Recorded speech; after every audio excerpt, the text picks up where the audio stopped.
Welcome to our channel. Selamat pagi, salam jumpa. Kembali lagi bersama saya, Frater Dominikus Irfan, calon imam Diocesan Keuskupan Agung Pontianak. Pada hari ini, Senin 8 September 2025, kita merayakan pesta kelahiran Santa Perawan Maria. Nah, bagi kita orang Katolik, perayaan hari ini bukan semata untuk mengenangkan ulang tahun Bunda Maria, tapi momen di mana membangkitkan pengharapan kita dan mengenangkan kesetiaan Allah, serta bagaimana pengalaman panggilan hidup kita di tengah hidup sehari-hari yang semakin tidak menentu ini. Dalam bacaan pertama, kitab Mika mengingatkan kita tentang bagaimana seorang pemimpin yang lahir dari Bethlehem itu dinubuatkan dari jauh hari sampai dengan alam perjanjian baru, lahirlah Tuhan Yesus. Nah, namun dalam nubuatan itu ada banyak hal yang dikriteria, kecil tak dikenal namun dipilih Allah. Nah, ini adalah sosok yang benar-benar menggambarkan siapa itu Yesus yang lahir dari Sang Perawan Maria.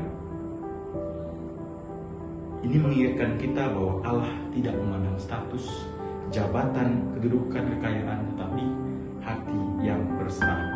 Nah, pada masa ini kita lihat situasi di Indonesia seperti apa. Teman sekalian mungkin tak dapat lagi menyangkal keadaan yang sudah ada dan sedang terjadi di Indonesia. Beberapa hari yang lalu, demonstrasi, kericuhan di sana sini terjadi di tengah-tengah hidup kita. Semua ini karena terjadi karena ketidakpastian ekonomi, krisis moral, polarisasi hidup politik dan sosial, percampuran agama, dan hal-hal lainnya yang semestinya tidak terjadi di Indonesia. Politik identitas, suku, ras, agama, semuanya dimainkan dalam hal ini. Nah, dalam hal ini membuat orang menjadi kehilangan harapan. Bagaimana dengan kita, orang Katolik pun tak pernah lepas dari hal ini. Perayaan ini mengingatkan kita bahwa harapan selalu lahir bahkan di situasi yang paling gelap. Dalam perayaan peringatan Hari Kelahiran Santa Perawan Maria ini mengingatkan kita bahwa dalam situasi sulit yang kita alami dalam hidup sehari-hari pasti ada harapan. Nah, dalam bacaan Injil kita diingatkan pula tentang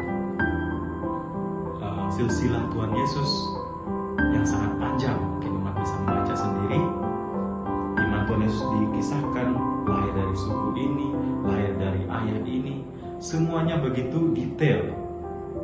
Nah, apakah ini menjadi hal yang membosankan bagi kita? Mungkin bagi sebagian orang, ya, tentu saja karena kita tidak memahami apa dan mengapa silsilah Yesus itu bisa panjang begitu dan membuat orang terkadang bosan untuk membacanya.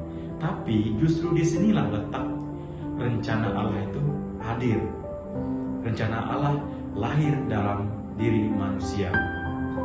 Bapak Ibu, saudara-saudara kasih, kita diajak untuk belajar mengingat bahwa Tuhan bekerja melalui manusia biasa.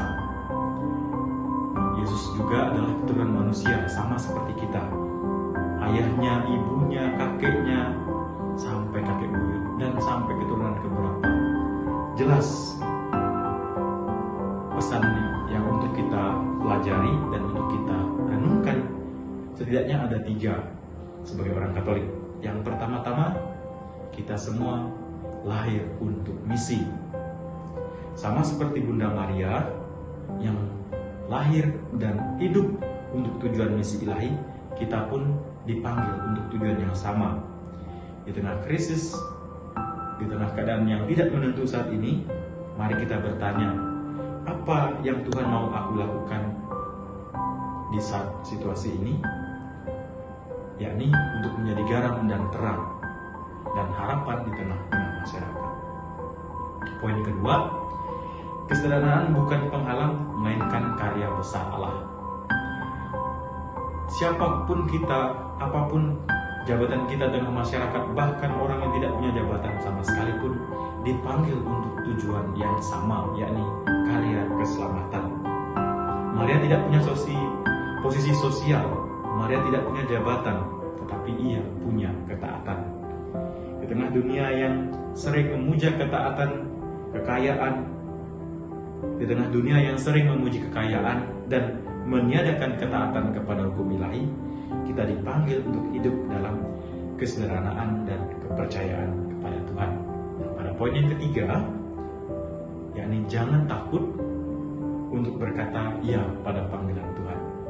Saudara-saudara terkasih, Indonesia butuh banyak orang, atau semua orang saat ini butuh kita menjadi orang yang benar. Butuh orang Katolik yang selalu bersedia menjadi pewarta atau saksi dimanapun berada.